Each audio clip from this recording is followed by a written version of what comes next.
Welcome to US Classic Muscle Cars. Hi, my name is Roger Schmaling, former president of the Chicagoland Mopar Connection Car Club. We are today at the 27th annual Belvedere Mopar happening in Belvedere, Illinois. This is promoted by the Chicagoland Mopar Connection Car Club. We are a group of Chrysler enthusiasts and a group membership of about 500 members. You can find us at ChicagolandMopar.com. Like us on Facebook at Chicagoland Mopar.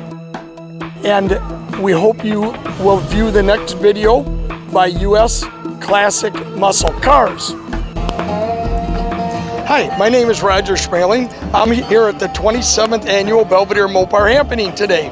I have my 1970 Plymouth Cuda AAR on display today, and I'm going to talk a little bit about the AAR Cuda itself and the special features that were on this very special edition car.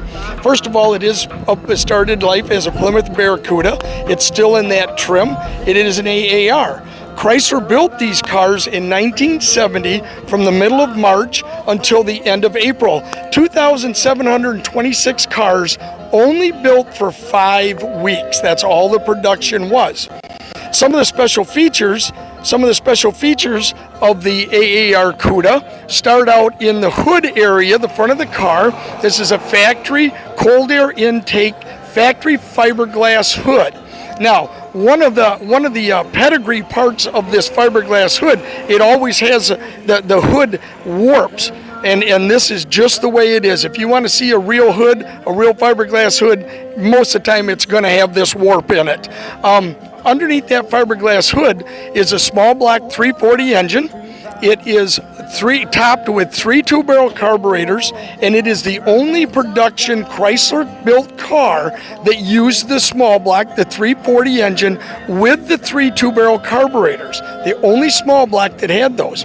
Looking on down the side of the car, it has a signature strobe stripe on here with the AAR Cuda insignia that did stand for Dan Gurney's All-American Racers. Again, these cars were built specifically to road race against the Trans Ams, the Z28 Camaros, the Boss 302, and the Javelin cars. Another feature of the car is a side swept exhaust. Now, that, I don't know that was racing specific, but it is a feature of the car. Another neat feature of the car is, this was one of the only production cars that was made with 2 different size tires on it.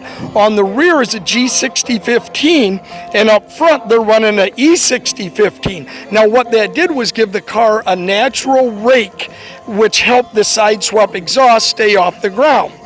Also, another neat feature of this car is the rear-mounted AM radio antenna. What they found out was, with the factory fiberglass hood on the front, the fiberglass gave too much static through the AM radio, so they moved the antenna to the back. Another little neat feature of the car. Of course, on the race cars they didn't have them, but the street version is trimmed out like that. Can we take a look at the interior? Absolutely. Inside, kind of basic. It's got a full gauge configuration package. High back bucket seats. Again, they did make these in automatics, and they did make them in 4-speed. There was more 4-speeds made than automatic, so it does make that 4-speed package a little more attractive. But this does happen to be an automatic car. Running doors right here. Yep, it does have some chrome sill plate covers on it, and again, just a bucket seat interior, all vinyl. No leather in this one. No leather in this one. Another feature, in 1970, this was a whole different body design for the Barracuda. So one of the features was all these hard plastic door panels. Again, new feature for 1970. This was a whole new car for 1970.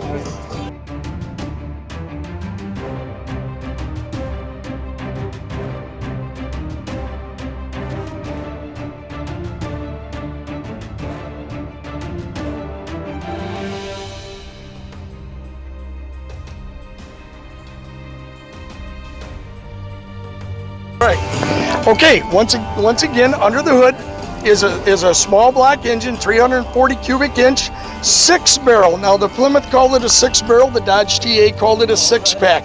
Underneath that massive air cleaner is a full 3.2-barrel setup. There's 3 Holley 2-barrels underneath there, again, right from the factory.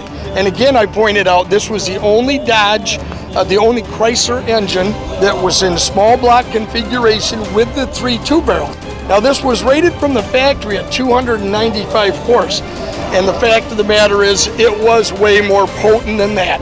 But for insurance reasons, I'm sure they underrated it ever so slightly. Thank you for watching US Classic Muscle Cars video. Please, please, please subscribe. We appreciate it.